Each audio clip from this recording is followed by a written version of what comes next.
All right. How we're doing this, boys? Here we are, fellas. We got Christian, Michael, and myself, Kyle. So what's 963 Film Group? What is it to you guys? It is a group. That's what it is. Of filmmakers. A film group. A film group. Oh, really? All right, let's say we can end the episode right there. No, but when I asked you guys to possibly start something like this, what was y'all's first thoughts? Yeah, I mean, my first thought with it, at least, coming from, because technically I wasn't doing this entirely full-time beforehand. So it was kind of catching me at a time like I wanted to jump into it full-time. And just the way we were talking about it seemed to fix all the issues that we do tend to run into as freelancers, like individual freelancers. Oh, issues aren't done though just yet. Hang on. We're getting more, but yeah, the fact that it's like, okay, great, we have different specialties between us. We can go to clients and have like a team. We don't have to outsource to other videographers. We can have someone in charge of sound, someone in charge of the lighting, someone in charge of running the cameras, and we have multiple checks and balances between us. Like that's the biggest thing, is have multiple people check on set, make sure we're getting everything right and in frame, and getting opinions to get the best shot in the moment. So, and I think that benefits us and the client. I think it's so cool because like each one of us we see through different lenses, and I keep using this because of Stephanie with Dragon Boat over there. We had the conversation a while back, but being able to see through different lenses on things like creative aspects or understanding, and maybe we all have different types of experiences or surround this stuff, and art is very relative. Am I right or wrong? I mean, it's of course, yeah. So anyway, Christian, what do you think?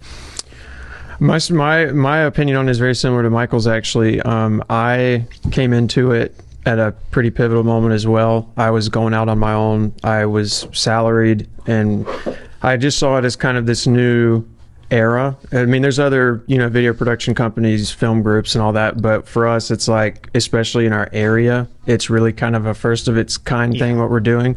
And so I just see it as kind of a new wave in the area, especially like kicking things off around here and really bringing a proper like production house to Horry County. Like, that's what I think. Yeah, and I think one of the other things that's different too, even from other film groups in the area, is a lot of them I see at least have been one person that started as a freelancer and then started hiring people under him as they grew.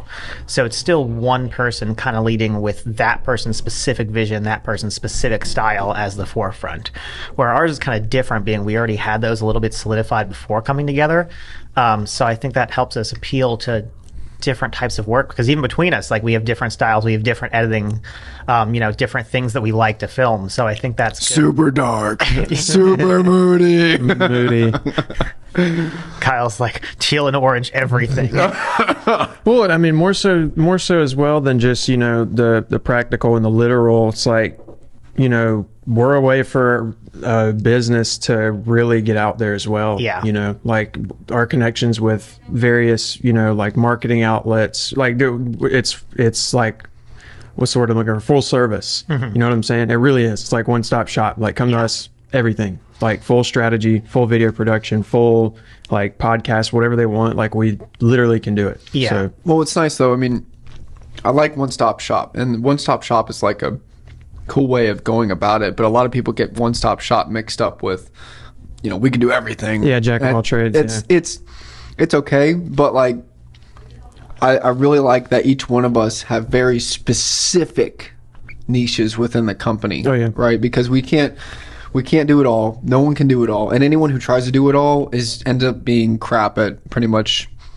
it all. Right, because they can't be perfect at, or good, not perfect, but good, really good at that very specific thing. And so being able to have someone who's so interested in documentary work, someone who's so interested in real estate and weddings, and someone who's so interested in graphic design like Seth, and being able to combine the comedic talents of him and things of that nature that can revolve in such a really beautiful marriage between all four of us.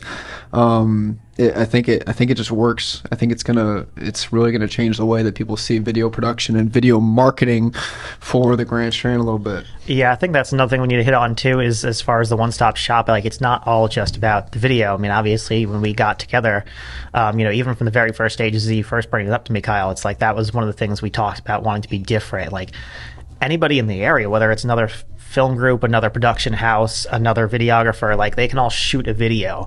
But for a lot of our clients being small business to medium sized businesses, like having having a video and not using it the right way is not doing them any good. So you can spend $2, $3, $4 in a video, but if it just sits in one place, gets shared one time in a Facebook group, like it's not doing anything. I'll get 5 views for $5,000. Sounds good, guys. No, that's not how that works. Yeah, so the fact that we take that time to work on that marketing and not only make the content for their clients, but show them like, hey, this is the people we work with, and this is the best way to use that to actually achieve the goals they're wanting. Yeah, I just thought of something incredible. We're honestly, we're like the video Avengers. You know what I'm saying? So fun. Kyle came to me and I was like, honestly, are you guys invested in the MCU at all? Like, no, I mean, we watch it. Yeah. Dude, the first, like, Nick Fury in the early MCU movies, how he came to everybody in the post-credit scenes like, I'm assembling a group.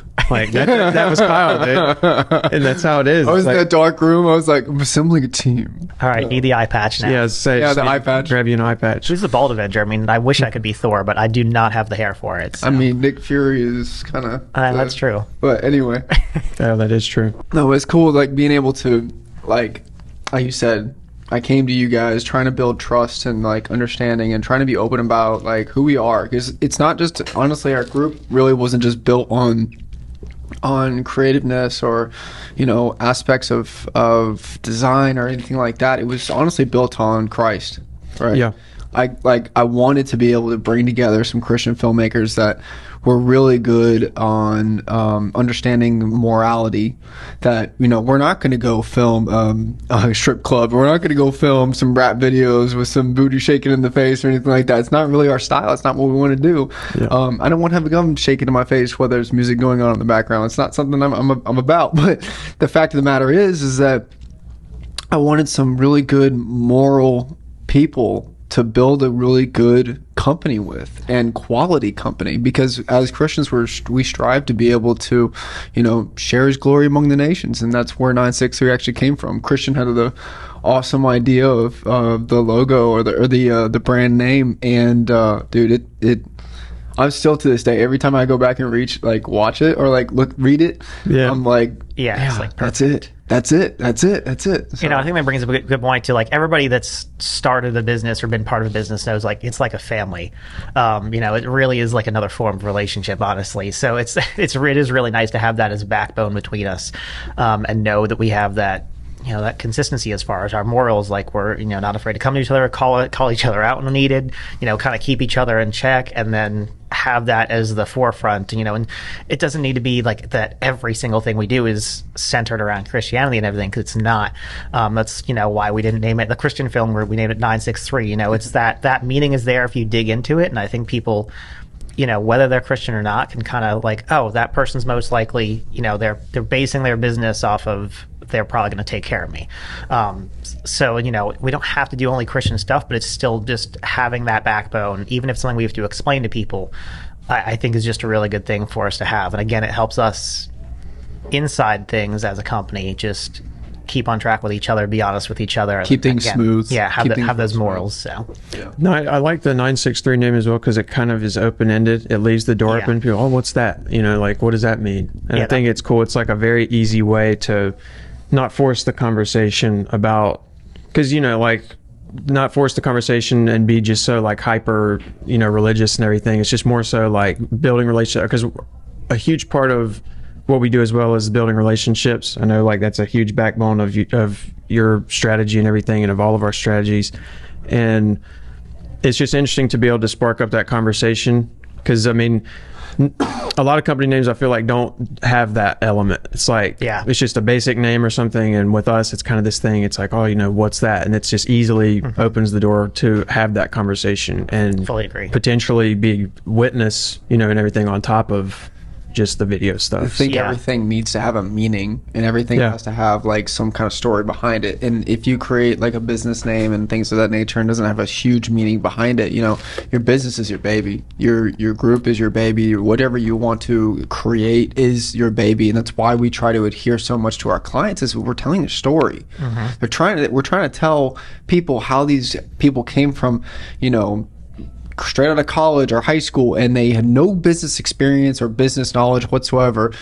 So I got a business degree, right? But being able to build their businesses from the ground up, we can actually share people, how that's happened. We were actually doing an episode with Visit Myrtle Beach and Dylan at the Conch Cafe, and this chick that was the head chef there, I had no idea, but she owned Lulu's, and she owned that was crazy. Other restaurants. It was crazy. And she's like, oh yeah, we're opening this up on this block and this. I was like, who are you? I don't even know who you are. And not to say that I need to know everything about everyone around, but oh my gosh, let's tell that story. I got so excited at that moment. I was like, dude, let's have this conversation with that person. And to be able to tell people stories because of those kinds of nuances that are there, it's phenomenal to me. I love it. Oh yeah. Yeah, agreed. So, and same thing with what you were saying. It's not in your face, but it's enough to where people can look and be like, oh, what's 963 mean? Where'd that come from? It's leaving that open-ended question and leaving it open for people to ask us about it and be able to explain it without having to push it on people. Yeah, being able to have it kind of in the background and not so much in someone's face, building those relationships. That's really my basis of how, I end up selling in the company itself, or finding avenues of revenue stream for us is being able to build such a personable relationship with these people. Go out and pray with them, go out and have a cookout with them, go enjoy their time on their time. Sometimes you have to get in those situations where there's people and you just have to be friendly, nice, and engaging. And if people see you and trust you, they will want to gravitate towards whatever your product or service is. So using those tactics and being able to kind of correlate them to how we end up being able to do these documentaries of these businesses, I think it's a beautiful marriage. I honestly do. Yeah, for sure. Fully agree. I mean, look at any person that's done sales for a long amount of time. There's people that go out there and try and do everything. I'll film everything from A to Z, and that's all okay. But do it all. At the same time, people do business with people they like and with people they trust. And so same thing, our best clients have been the ones that we can have conversations with, the ones we can be friends with. And so I think that's an important thing. I mean, and so just to back up for a second to go over that whole 963 thing, because I think a lot of people maybe don't understand that. So it comes from Psalm 963 is where we get that, which basically just says, declare his glory among all nations, his marvelous deeds among all people. And so basically when we heard that, we were taking it as, and this was Christian's interpretation first, and immediately me and Kyle resonated with it, which is, what are we doing? A majority of our clients are small business owners, people building their business from that small to mid-level. And as a small business, how do you stand out? You need to have you have something unique. You have some kind of personable level with your clients. You're doing something different than other businesses, and that's the only way you're going to get to the next level when there's so many businesses popping up. So being able to, talk with our clients first, understand not only what they do as a business, but the why behind it, and then we try and focus on telling that story. And I think ultimately, it's good to have that conversation with people. It's good to get it out there. It helps, past clients maybe to come back if they really understand the vision behind it. And it's, it's the same thing we want to do for our business, and now we're helping other businesses do that. People become repeat customers because they see social proof. Mm-hmm. People become repeat customers because of trust. People become repeat customers because of success that is brought through the business for that person. If you cannot show those types of things, there's no reason. There's no reason to be doing marketing. Mm-hmm. Yeah, great. You have a big old billboard that has a big old yellow sign and a big old green sign, something just to pop out and see you while you're driving down the road. Great. But we're trying to build trust. Mm-hmm. I think one of the best examples of this is Meals on Wheels. The stuff that we've done for them, and just getting their content back, and after he does, and that's another thing. We have a refined process for everything, and it's we each get to see a special step of it, and it's he'll edit it, or whoever decides to edit it, and then I'll get it and add graphics to it, and I'll be there just listening to it for the first time, and I'm this is powerful. This is crazy, and I think our name and our branding and the mission that we're on, and the message that we're trying to convey, Meals on Wheels is like, it hits every base. Every single. It's because touch point. all of the testimonials, all of like their brand message video and everything, it's literally declaring God's glory. And it's I'm getting chills. It's crazy to see. If you guys want to see it, go ahead and check it out in the comments down below. We'll put a link, and we'll put it in the Instagrams and all the Facebooks and all the things. So All the Facebooks. all the Facebooks and all the things. Have your Kleenex nearby. Yeah. I'm telling you. It's pretty nuts. We love, I ended up getting in touch with a nonprofit called the West Foundation. And then we did work for the Rock C3 Church. And then we did work for Meals on Wheels. Nonprofits seem to be a very fun thing for us to be able to do, and we enjoy doing them because we're actually making a difference through our film and being able to do these documentary type work.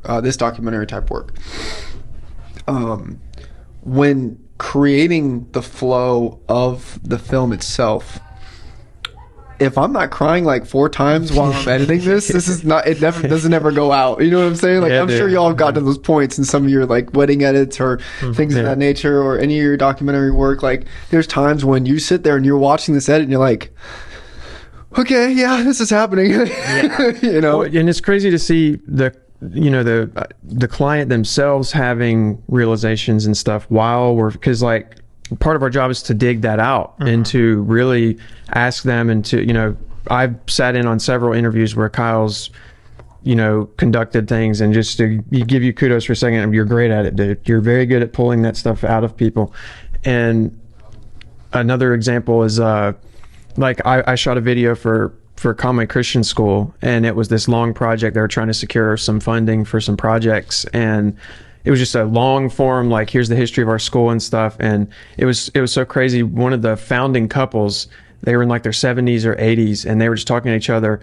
And this one guy just started laughing, and he was like, because they were covering all this ground, and he was like, honestly, he just looked at his wife and he said, honestly, look at what God has done here. Like, and it was just crazy. They just had, it turned into an organic conversation. That's so cool. And rather than an interview, rather than a video, it's like, stop scripting everything. This format really, and what we're doing here really evokes something real and something tangible, and you can see it. Agreed. And it's very awesome to get that back and to have it in the editing room and to see that firsthand. It's wild. Yeah, I mean, so much stuff nowadays is scripted, is, pushed because there's a place for that, but yeah, there is a place for it. And I think even with that though, like, even if we're going to sit down and script something for someone, like, okay, there's some people just naturally aren't good about getting points across, or have to have things written out to think about beforehand. Like, that's perfectly understandable. But I think the way that you can go about it, we can ask questions, we can have them kind of pre-ready for the interview, and we can get all the information from them and kind of help them script it in a way that's more guiding them, but it's still natural. It's not like writing out every word, having them do stuff. We don't want them to like read a teleprompter word for word for word. Yep. If we need to have bullet points, if we need to have certain parts like an intro there to keep it consistent, like, that's fine. But having that organic, like, their personality come through, have like their feelings and have their passion for their business come through. I mean, I think that's what sells it. So let's talk a little bit about, we talked about the formation of the group, kind of how things came about, or what makes a new filmmaker good for 963. Let's talk about that for a second. Yeah, I mean, we've talked about it some already. I mean, I think just it comes down to 3 basic things, because honestly, skill is almost like the least important. Maybe this goes for a lot of businesses, is secondary, but it's, if someone's got passion for it, if they have the right morals and the right mindset, if they have this willingness to learn and to grow and to really make a difference for people, it's like, as long as they're into camera stuff and have basic knowledge of it, I feel like, that kind of person that's going to be coachable, that wants to do more, that wants to learn, that wants to take all these visuals, because there's so many parts to it too. That's the good thing about being a group. Like, we don't have to have 20 filmmakers all working for us. And some of the guys we even have now, like Seth, it's like, his main intent is not to be behind a camera filming.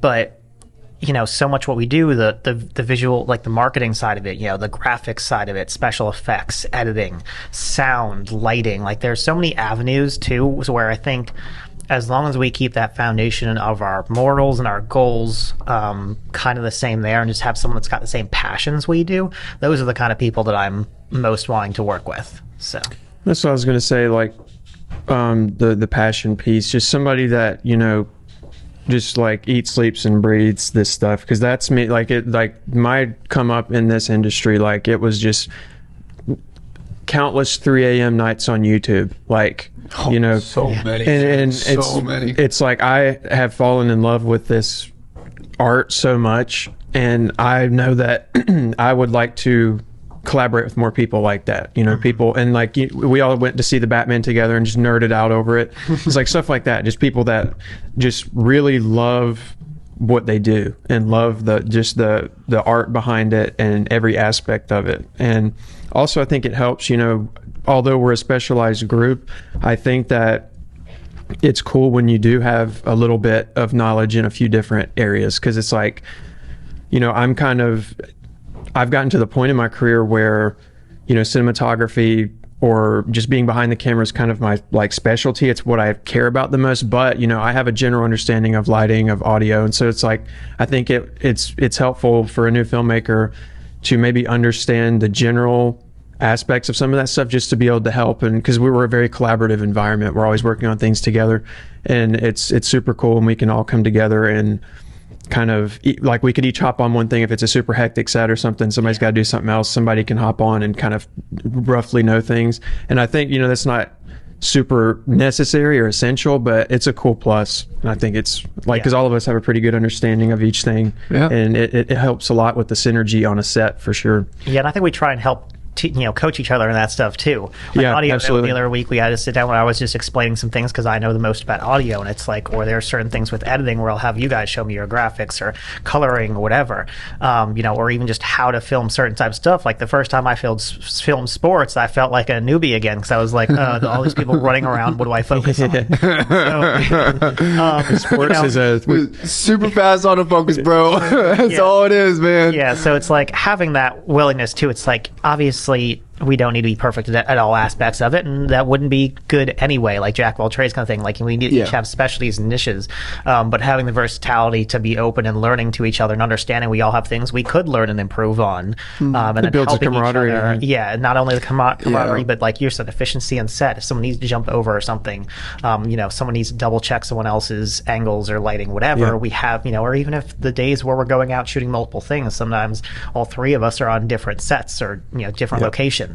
So I think having that consistency to where we can still get that job done while still also having our individual specialties is a huge part. It's a great part. Being able to film a lot of this content that's more like fly on the wall, right, is what we normally do, right? It's great because it lets us kind of have those times where we're on different sites filming different types of things for these people when it's not such a stressful set situation, right? And we're able to then, okay, maybe we can listen to a podcast while we're filming or something like that, or be able to call one of us up and say, hey, what's this, and can we figure out how to do it, or how can I do this a little bit better, or things of that nature. And it's so cool to be able to have a group instead of freelance, because then we don't become competitors, obviously, but we also be able to really build relationships with one another so that we can lean on each other more to find out what it is. Because I know for me, I'm probably not going to go check out Real Engine. It's the Unreal Engine. It's not going to happen. It's just not a thing. Christian's told me plenty of times he doesn't want to touch an FPV drone,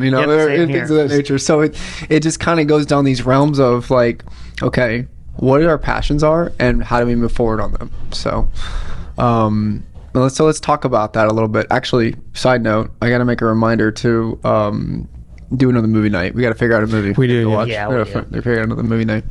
Comment down below what you think is a movie you've seen recently that has like the best camera angles. Cinematography. Top Gun Maverick, real fast. That one was good. I know we had that on the calendar and it just didn't work out, but that was a great movie. Awesome. The cinematography is really good in that movie. Just not just the cinematography, but the morals of the whole thing. All of it, everything. Like I was so impressed with. Very clean. Super clean movie, super legit, super action packed. It was a good old American movie, and it paid off. It was Tom Cruise's biggest film, I think. Yeah, and it was awesome. It didn't need all that crazy stuff. It didn't need all of it. I was surprised that there were several frames where I was like, whoever's behind the cameras knows what they're doing. There's a couple, and I say that as a as a not Hollywood person, you know, but it's funny, man. I was Get you there. I was in the theater like giggly. I was like, hey, this is great. Well, that's what we I've want. seen Christian when we saw Batman. That car scene pops up. And he's Oh, like, the Batmobile chase, the chase between Penguin and Batman, breathtaking. When And the learning- Batman fires up, the sound that's design. seeing the man. behind Sound the scenes. design. I know you were how that was wild. filmed, like Yeah. crazy. yeah, that's awesome. Elvis had some really cool editing. I don't know if you guys saw Elvis. Oh, not yet. Not yet. It's I know I weird. need to see it. You told me to go see it. It's so. it's weird. Like Baz Luhrmann is a crazy, wacky director, and his style comes through. Like I don't know if y'all seen Great Gatsby. He did that one, and very glitzy, glammy type style, but some really cool editing sequences in that movie. A lot of FPV drone type movement that he does, and it's very cool. I like to get crazy with FPV drones. They're talking about. I want to go see Ambulance. Them I flying. need to see that as well. Them dude. flying a it was a $50,000 drone underneath of two cop cars and and a 20-year-old kid, too. 20-year-old kid, yeah.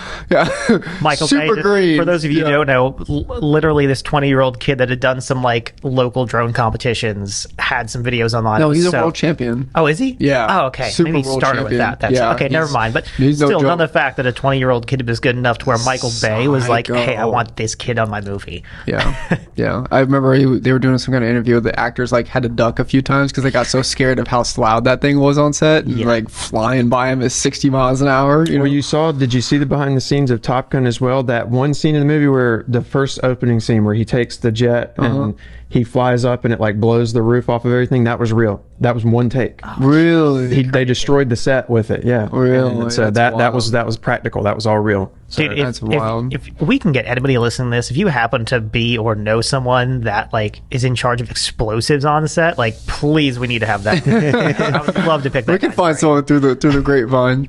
Hey guys, so 963 Film Group. This podcast is going to go on, and we're going to create new era episodes and touch base on a lot of different types of topics. If you guys can, go ahead and like, subscribe, follow all the things.